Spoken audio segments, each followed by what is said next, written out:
He wanted young men to clean up their act and get married. Like Ovid, he sought to devise a total system for channeling primal energies that are typically regarded as ungovernable. The result is an antidote to chaos and a timeless classic. In America, today, the opposite of sleeping around is not celibacy but monogamy. In the Art of Drinking, Obsopoeus recommends an analogous attitude toward alcohol. For him, moderation, not abstinence, is the key to lasting sobriety. Listeners familiar only with the Alcoholics Anonymous approach to managing addiction will be surprised.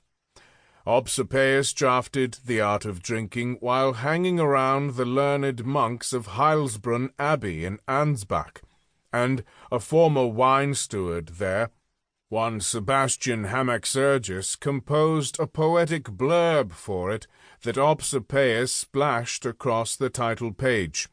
In it, the celibacy-bound monk remarks on the poem's superficial resemblance to Ovid's Art of Love. Yes, Ovid did do an impressive job of dictating rules for love, so that a definite art would channel that insane madness. Far more impressively, though, Vincent teaches the art of drinking so that a definite limit is constantly in force. And while loving is a no-no, drinking is a pleasure, and giving it rules transforms it into a virtue. Clever enough, since the beginning of The Art of Drinking does contain a half-dozen allusions to Ovid's poem. What Hamaxergis's analogy doesn't spell out, though, is that where Ovid is ironic, Obsopoeus is deadly serious. Most of us think Ovid doesn't really mean what he says, whereas the sincerity of Obsopoeus's moral purpose is beyond doubt.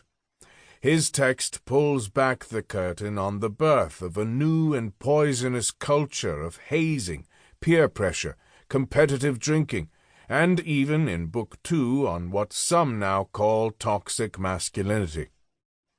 Warning us against the siren song of excessive drinking, therefore, the first 2 books of The Art of Drinking teach us not how to abstain from drinking, but how to get control of it, how to win friends and impress people at social gatherings, and how to live up to our potential.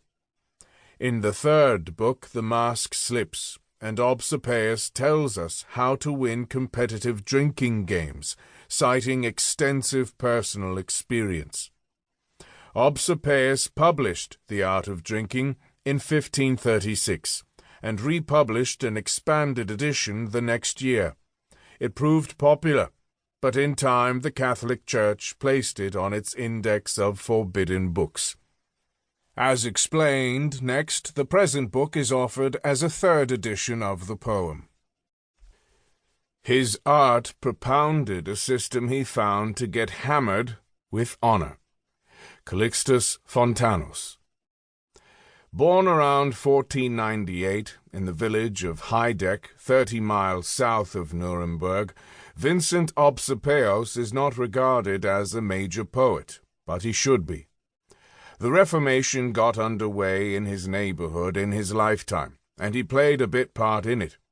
His humanist surname implies his father was a private chef, Greek Obsopoeus, German Koch, of some local importance.